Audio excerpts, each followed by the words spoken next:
Allez, on se retrouve les amis pour cette round 3 de ce Road to l'Orcana numéro 8 les amis. Troisième round, on va affronter Emix et son bleu-vert, ça tombe bien. On a justement build notre deck contre bleu-vert. On va voir si ça s'est bien passé ou mal passé. En tout cas, ce Road to l'Orcana numéro 8, n'hésitez pas à nous rejoindre les amis sur le Discord l'Orcana FR. Les tournois se déroulent les vendredis ou samedis. On peut aller jusqu'à 32 jours max. Tous les niveaux sont acceptés, que vous soyez débutant ou confirmé. Ça nous fera plaisir de vous retrouver. Le lien en description pour pouvoir nous rejoindre.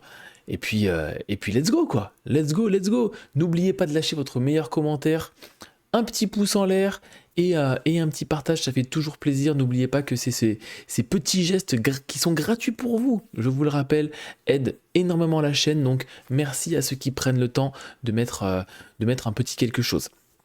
Du coup, Emix en bleu-vert, justement, nous on se retrouve avec notre vert-violet. Le vert-violet, bah voilà, tout simplement, hein, on a piqué le deck justement en prévision de tomber sur des bleus-verts. Les cartes du match-up, évidemment, et je dirais même pas les cartes du match-up, mais la carte du match-up, c'est cette Zaza Alter qui change totalement le match-up. Le fait de pouvoir ramp et de suivre la cadence du bleu-vert nous donne vraiment des options mais immenses. L'ajout en plus des Clarabelle vont nous permettre de tenir un petit peu la cadence au niveau des cartes en main. Voilà, hein, que vous dire de plus, la combo MMV Prince Philippe qui est clairement banger contre le deck, le fait de pouvoir jouer des pour les hommes couplés à des Clarabelle vont aider grandement à soit raser le board, enlever une Clarabelle qui veut piocher, renvoyer des cartes adverses en main pour pouvoir nous gonfler notre main, continuer à poser du board.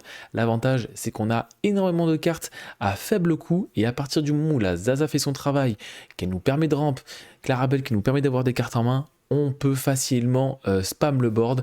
Et surtout, une autre carte très impactante dans le match-up, il ne faut surtout pas l'oublier, c'est la Ursula qui permet d'enlever à la fois les sous l'océan, qui peut raser un petit peu tout ce qui est Elsa, Génie, le Flint s'il n'est pas boost, la petite Clarabelle, Zaza également, ce qui est plutôt embêtant. Et surtout enlever des malins, méchants, vilains, justement pour empêcher les combos Prince Philippe. Donc vous avez à peu près le plan de jeu contre le deck. Voilà, hein. Ce qu'on veut absolument, c'est T1 Zaza, T2 Zaza. Voilà, T3, on peut ramp et soit jouer un Prince Philippe ou une petite Clarabelle, ça peut être sympa. Et après, derrière, on peut continuer à se développer. Soit on a Alter Clarabelle, soit on peut jouer des Prince Philippe, soit des génies, continuer un petit peu. Voilà, la cadence, tout dépend après ce que vous avez en carte en main. Mais surtout, le plus important, c'est cette Zaza Alter. Est-ce que nous allons avoir de la réussite sur cette game? Et bah écoutez, nous allons voir. En tout cas, au niveau du dice, mon adversaire fait un bon 6 et je fais un bon 9. Donc je vais être sur le start, je ne sais pas du tout ce que joue mon adversaire au début de cette game. Et au mulligan, je me retrouve avec une mime éléphant, une démona, un écoute que moi, une Ursula, une Clarabelle, une Elsa et un chat. Donc voilà, donc au niveau du mulligan, ça va être assez simple. Je pars du coup sur 4 cartes qui repartent dans le deck. Donc je vais évidemment garder... non, en fait, je renvoie tout. Je renvoie tout clairement, merci. C'est ce que je me disais au moment de vous analyser ça. En fait, tout simplement, la meilleure carte à avoir, c'est Clarabelle. Et surtout, ce qu'on veut, c'est potentiellement la Zaza et le Shift Zaza. Donc on va essayer de maximiser nos chances. Et je me retrouve du coup avec la combo parfaite en early. Et en plus de ça, le fait d'avoir la Zaza me permet en plus d'avoir le génie potentiellement au tour 3 si mon adversaire joue bleu-vert avec des typos. Et ça tombe bien, j'ai normalement l'information plutôt rapidement. Je crois qu'il ancre une carte bleue, voilà. Il ancre Voguer. Et il passe turn, donc je sais qu'à partir de ce moment-là, la rampe va être juste phénoménale. La Zaza qui arrive, et là, première erreur de ma part, je ne pars pas à l'aventure avec la Zaza. D'ailleurs, je fais la remarque à mon adversaire. Donc ne pas oublier de gratter le moindre petit point de l'or, ça ancre une Judy Alter et ça joue un typo. Et là, justement, je vais pouvoir profiter de mon effet de Zaza en étant sur le play. Donc ça, c'est juste Gucci. Au niveau des cartes en main, j'ai Génie pour les hommes, Clarabelle, Hades. Vous allez voir, le Hades n'est pas forcément la meilleure carte dans le match-up. Elle peut servir en vrai, mais c'est pas la meilleure carte. Donc je top deck un Flynn, donc je pars à l'aventure, je fais effet Zaza pour ancrer le top deck. Je ancre mon Hades et je pars du coup sur mon Flynn que je vais booster. Ce qui me permet justement le Flynn de jouer l'équivalent d'un T3, puisque je me retrouve avec une 3-2 qui lord pour 2. Donc vraiment intéressant. La Judy Ops qui arrive en jeu du côté de mon adversaire pour son T3 qui fizzle, c'est-à-dire qu'il ne touche aucune carte sur son effet. Je rappelle, la Judy, quand elle touche le board, elle peut regarder les 3 cartes au-dessus de son deck et récupérer un détective. Donc, au niveau de mon tour, je récupère une petite Zaza, je vais jouer un génie qui va en plus me faire récupérer un Shift Clarabelle, et là la ligne de play pour le prochain tour est tout simplement tout vu. C'est-à-dire que je vais ancrer ma Zaza, et prochain tour, si je top deck une ancrable, je vais pouvoir faire petite Clarabelle, Shift Clarabelle pour 6, chanter pour les hommes avec génie, et là je vais me retrouver avec énormément de cartes en main, un board immense. Je pars à l'aventure avec tout le monde, je me retrouve avec 6 de l'or. Mon adversaire qui joue Donald, qui continue lui aussi à se développer. Et là clairement, je récupère une Elsa, et ben voilà, la ligne de play est très simple, hein. La Elsa qui va partir en encre. Du coup pour 6, ce sera petite Clarabelle sur Shift Clarabelle. Et derrière, le pour les hommes qui sera chanté. Allez, au niveau entre le Donald et le Judy, toujours privilégier la Judy qui peut faire une trop grosse value en partant à l'aventure, en récupérant des cartes. Donc à choisir, autant récupérer, enfin en tout cas renvoyer la Judy, ce sera toujours un meilleur play que de renvoyer un Donald. Donc le génie qui chante pour les hommes. Voilà, la ligne de play était toute vue dès le tour précédent, il fallait juste toucher non ancrable. On a eu la chance de pouvoir l'avoir. Le Flynn Rider qui va prendre 2 points de lore supplémentaires. Et je vais pouvoir faire effet de Clarabelle à la fin de mon tour. Et il me semble que je vais piocher jusqu'à 5 cartes. Je récupère une Ursula, une Mime Éléphant, une Clarabelle, un Flynn Elsa. En vrai, c'est pas les meilleures cartes du monde, mais l'avantage, c'est que j'ai Ursula. Et à ce moment de la game, ce serait vraiment dommage de se prendre un sous l'océan, où il y a même MMV qui peut être vraiment embêtant. Le Hades qui va récupérer la Clarabelle, donc mon gros moteur de pioche est géré, mais bon, mon adversaire me donne 2 encres supplémentaires, et ça c'est énorme dans mon deck. Le Donald qui récupère le Flynn Rider, il y avait un chat du Cheshire en dessous, donc en vrai, le chat n'est pas une très très bonne carte dans le match-up, donc c'est pas dérangeant qu'elle parte au bannissement via le Flynn. Je récupère un Prince Philippe Alter en main. Donc j'ai de quoi le jouer évidemment, mais voilà, comme j'ai pas de combo avec MMV, c'est pas très utile. La Elsa qui va incliner le Hades. La Elsa qui va venir chercher le Donald, comme ça je me débarrasse d'un chanteur. Je vais jouer une Ursula, et j'ai bien fait car il y avait le sous l'océan. En main, il a Clarabelle, Basile, Donald. Je joue une Clarabelle, je joue un Flynn, donc maintenant que je sais que l'UTS est passé, je vais pouvoir spam le board très tranquillement. Je vais pouvoir mettre une Clarabelle, un Flynn Rider. Et maintenant, je dis à mon adversaire, ben voilà, il va falloir commencer à faire de la gestion. J'ai vu qu'il avait Basile et Clarabelle. Clarabelle, à ce moment de la partie, c'est pas forcément une carte qu'on a envie d'avoir, hein. Voilà, moi j'ai 2 cartes en main, il en a plus que moi. Derrière, ce sera sûrement un Basile qui va remonter une carte. De son côté, il n'a pas envie de me renvoyer le génie, même s'il aura 2. Et ce sera le génie qui va me remonter en main. Moi ça me dérange pas qu'il me remonte génie, j'ai pas vraiment une main folle. Donc le fait de me remonter génie va me permettre de reposer une évasive, va me reposer un Laura 2. En plus je vais pouvoir piocher une carte. Derrière, est-ce que c'est ce que je vais faire ou non? Ou est-ce que je vais privilégier de jouer Prince Philippe pour pouvoir gérer ce Hades et partir à l'aventure avec tout le monde pour passer à 19 avec l'effet boost potentiel d'un Flynn Rider? Là sur le board, je ne peux monter qu'à 18 ou 19 grand maximum. Du coup, je prends ma ligne de play génie. Je pense que c'est vraiment la meilleure ligne, hein. Ça me permet de poser du board, de piocher une carte, d'avoir beaucoup plus de solutions. Là, Elsa qui va prendre un point de lore, qui va être remonté via le Mime Éléphant. Derrière, je fais Flynn Rider qui part à l'aventure en étant boosté pour 2. Ursula, Clarabelle, ce qui me fait monter à 19. Et l'avantage, c'est que si mon adversaire top deck un UTS, et ben j'ai toujours ma mime éléphant pour pouvoir prendre mon point de l'or. Et MX qui va scoop cette première game. Donc le plan de jeu, clairement, qui était initialement prévu, a extrêmement bien marché, qui s'est très bien séquencé. La Clarabelle qui arrivait vraiment pile au bon moment sur la draw de ce génie qui a été joué, tour 4. Donc juste parfait. Juste parfait. Du coup, je vais partir sur la draw pour cette deuxième game de ce BO. Je rappelle, troisième round. On est en 2-0 actuellement sur ce Road to Lorcana numéro 8. Voilà, hein, l'idée c'est d'arriver au bout en étant invaincu. Invaincu signifie qu'on est premier du tournoi. Et premier du tournoi, c'est 4 boosters chapitre 11.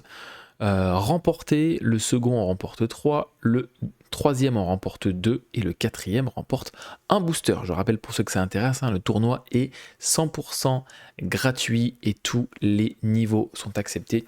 Donc n'hésitez surtout pas à nous rejoindre. Voilà, hein, que vous soyez débutant ou confirmé, ça nous fera extrêmement plaisir de vous retrouver. Et en plus, on pourra croiser le carton ensemble avec un peu de chance. Donc ça me fait encore plus plaisir. Au niveau de la main de départ, on se retrouve avec double Zaza Alter plus petite Zaza, c'est extrêmement bien. Le génie, Hades, Demona et Clarabelle, c'est clairement une énorme main que j'ai. Hein.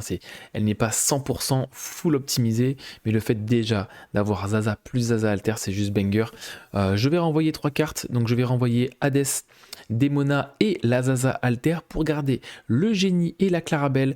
Bah voilà, hein, tout simplement j'ai deux des meilleures cartes dans le match-up, c'est-à-dire Zaza plus la Clarabelle, donc je ne vais surtout pas me priver de les garder en main. Je récupère un Prince Philippe, un Écoute que moi et un Flynn Rider, donc de très bonnes cartes. Prince Philippe et N'écoute que moi sont de très bonnes cartes. Justement, le N'écoute que moi qui peut me permettre de renvoyer une carte plutôt embêtante, empêcher un potentiel shift au T4 de mon adversaire. Donc du coup, on joue Clarabelle plus Tipo en encre pour les hommes. Pour pouvoir la jouer, je récupère une Ursula, moi je vais jouer une Zaza Alter, faire son effet, car mon adversaire a fait typo au tour d'avant, il a plus d'encre que moi, je vais en profiter grandement. Je sais que là dans son deck il n'a rien pour gérer la Zaza, je sais qu'elle va rester un tour supplémentaire, et à mon adversaire qui ne pose aucun personnage au tour 3, et là je vais en profiter, je sens la Clarabelle arriver, et il me semble que je vais partir à l'aventure avec la Zaza pour pouvoir profiter de son effet pour ancrer. Je vais ancrer normalement un Prince Philippe, et il me semble, si je dis pas de bêtises, que je vais jouer N'écoute que moi sur Clarabelle peut-être. Non, ce sera génie, donc je ne vais pas jouer autour de la Clarabelle Shift. Peut-être est-ce que j'aurais dû. Et effectivement, il va jouer Clarabelle et chanter pour les hommes. Donc je pense vraiment que la ligne aurait été de jouer autour de la Clarabelle et de pouvoir faire N'écoute que moi sur la petite Clarabelle. Ça m'aurait permis justement de temporiser un tour.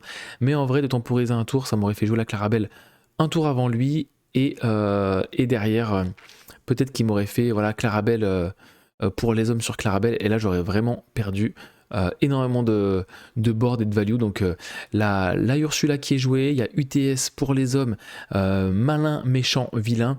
Et en vrai, l'UTS n'est pas trop dérangeant, je vois par rapport à ma main que je peux lui laisser une non ancrable en main, et du coup je vais hésiter entre pour les hommes et malin, méchant, vilain, et je vais décider d'enlever MMV justement en pré-shot de futurs combos qui seraient beaucoup plus embêtants que sous l'océan ou que pour les hommes, en sachant que j'ai Zaza qui est hors d'atteinte, que j'avais Prince Philippe que je comptais jouer lui aussi hors d'atteinte, donc on va dire que ces personnages-là, pour le moment, sont plutôt safe. En main, je me retrouve avec une Clarabelle, un Écoute que moi et un pour les hommes. Donc là, clairement, au prochain tour, je peux très bien faire Clarabelle jouer flat et derrière chanter, enfin en tout cas jouer toute ma main pour pouvoir piocher un maximum et gérer cette Clarabelle pour l'empêcher, lui, de piocher à tous les tours. Et ce qu'on va chercher à l'issue si rien n'est géré, donc on va jouer UTS, on va enlever la Zaza, on va enlever tout, on va enlever les deux Zaza plus sur celui-là. Et ben je pense vraiment que que ce qu'on va chercher, c'est cette combo Philippe pour pouvoir continuer à gérer le board sans cesse. Mon adversaire du coup a chanté UTS avec Clarabelle plus Typo. Donc cette Clarabelle que j'ai délay vraiment, que je n'ai pas délai justement, m'embête très fortement. Je vais ancrer la mime, je vais pouvoir jouer Clarabelle et là je vais pouvoir faire un écoute que moi sur la grosse Clarabelle. Heureusement que l'UTS avait été joué, je savais qu'il l'avait en main. Heureusement que ça a été joué de la part de mon adversaire et je vais pouvoir piocher cette carte. En l'occurrence, je récupère une Gogo Tomago, une Elsa, un Prince Philippe Alter, un Dumbo, une Ursula, une Zaza et un pour les hommes. Donc les pour les hommes qui font extrêmement plaisir à partir du moment où on a setup une Clarabelle sur le board. C'est juste une carte totalement banger qui est game breaker dans le match-up. On joue un Vogué, on va pouvoir ancrer 2 fois. Et pour 5, mon adversaire décide de jouer un Donald et de continuer de rampe. Petite Clarabelle qui est jouée, je sais qu'il y a la Clarabelle Alter en main, évidemment sur les 4 cartes. Je vais récupérer une Elsa. Donc à partir de maintenant, en vrai, la petite Clarabelle, ce qui est relou, c'est si on gère la petite Clarabelle, ça va permettre justement d'éviter qu'elle se shift et de jouer d'autres cartes. Là, la Ursula qui touche à nouveau un pour les hommes. Je vois qu'il y a Hades, Basile plus Clarabelle. Donc je sais que ma Clarabelle ne fera pas long feu non plus très très longtemps. Le Hades qui va bientôt toucher le board. Faire attention de jouer autour pour ne pas se faire Hades, le Prince Philippe. Même si, bah voilà, hein, au bout d'un moment, on a quand même 2 targets sur le board. Hein. À la fois un potentiel shift Philippe et à la fois une Clarabelle, mon adversaire devra faire un choix.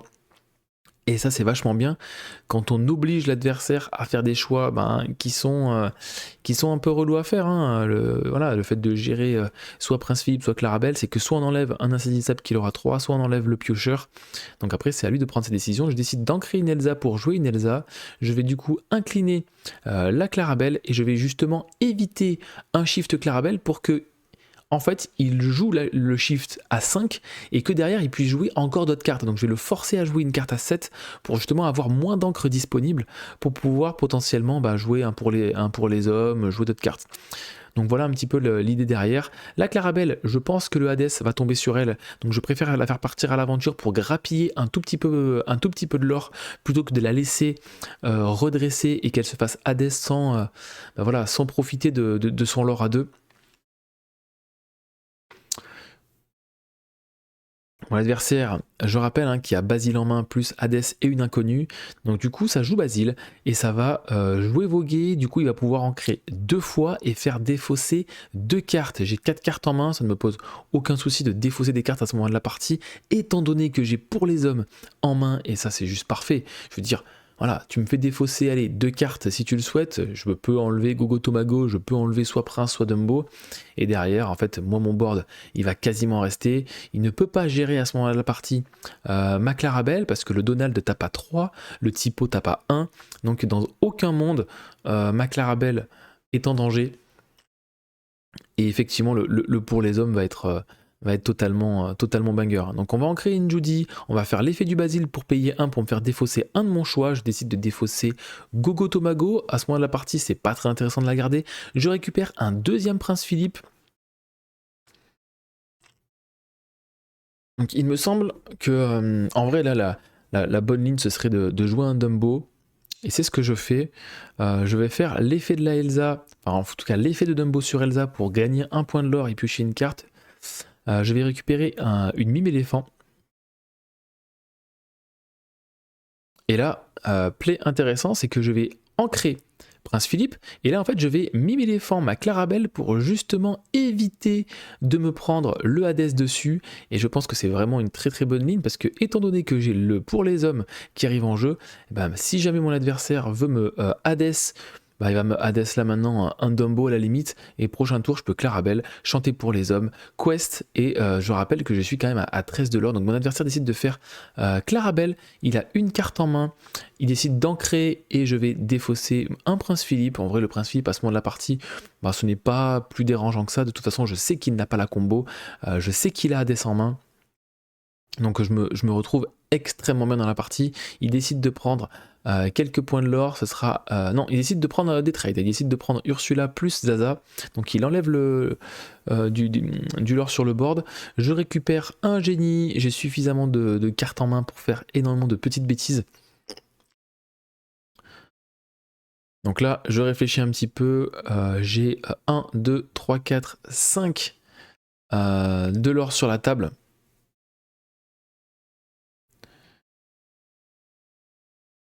Et d'ailleurs, je me rends compte que le fait d'avoir défaussé Philippe, le fait de pouvoir le shift m'aurait fait gagner la partie, étant donné que j'aurais eu pile létal si j'avais gardé l'alter Philippe. Donc vous voyez, même après coup, c'est très intéressant.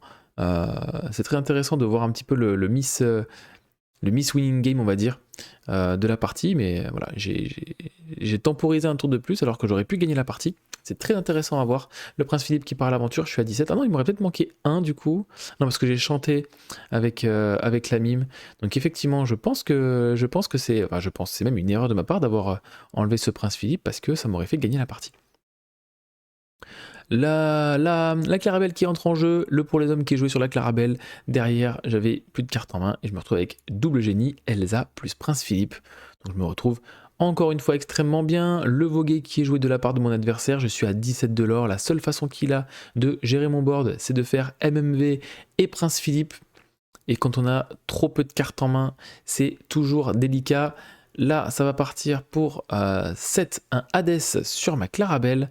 Et ça ne va pas gérer le board parce que le Basile va pouvoir gérer à la limite le Prince Philippe. Non, ce sera UTS chanté, donc on va m'enlever uniquement la Elsa. Mais c'est uniquement de la survie. J'ai 4 de l'or sur le board. Le Donald qui gère le Prince Philippe, donc ça temporise, hein, ça temporise tranquillement effectivement. Et là, bah, de toute façon, j'ai beaucoup de cartes en main. Hein. Le Dumbo qui va activer son effet, je prends un point de l'or et je pioche une carte. Je suis à 18. Je récupère un Hades. Derrière, je joue Génie Doro. Donc là, j'ai arrêté de jouer autour de UTS. Hein. Les deux UTS sont passés. Donc je sais qu'il n'y en a plus, il y en a plus dans le deck. Je récupère un Prince Philippe. Il a qu'une seule carte en main. Donc la seule chose qui le sauve maintenant, c'est la combo. S'il n'a pas la combo, c'est terminé. Et il a Clarabelle plus Basile. Et c'est la win sur cette game. Donc voilà, on se retrouve en 3-0, très content d'avoir affronté MX comme d'habitude, un joueur de la team Eclipse, joueur très agréable, toujours le sourire, et en plus c'est un beau gosse, donc il a tout pour lui, clairement il a tout pour lui, mais cette fois-ci ça a tourné en ma faveur, donc on se retrouve dans ce tournoi en 3-0, on se retrouve en round 4 pour affronter un violet. Je veux pas dire de bêtises. Je vais pas vous dire de bêtises, je vous spoile pas, vous verrez à la prochaine vidéo. En tout cas, je vous remercie d'avoir visionné cette vidéo. N'oubliez pas un petit commentaire, un petit pouce en l'air, ça fait toujours plaisir et surtout ça aide grandement la chaîne. Donc merci à vous. On se retrouve pour la round 4. À très vite. Ciao.